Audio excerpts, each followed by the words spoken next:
peidan ka ele ikipum khatina pena ban bolding ban soti bole zong ki tualo kile ka nungano ki hen nang bepi in falanga kang pele ayel pitien ban hin bo kila king leng thei lo ngai nu mu din kin emin lam kalanga ka pele je si ten ban manipur ban sia nei khen le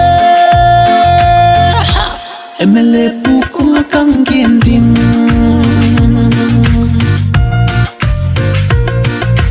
tu lai khang ki hielta nung ngale nu pi zong ki thei zo lo tu lai khang ki hielta tang val te sanga upa te bol thei zo in falanga kang peile ayel pi tien ban hin bo kila king leng thei lo ngai nu mu tin kin emin lam kalanga ka peile je si ten ban manipur ban sia nei khen le emele pu kung kang gen din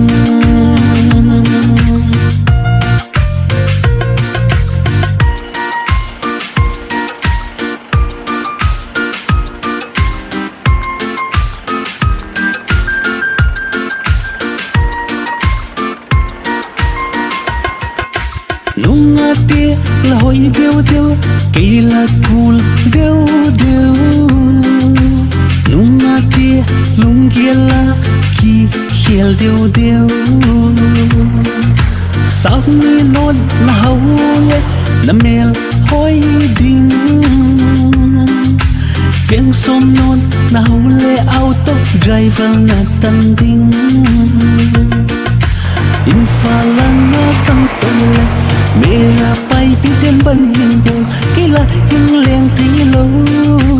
ngai nu mu din kin emin chur chan pulang ka pele je si ten ban manipur ban ja nei khen la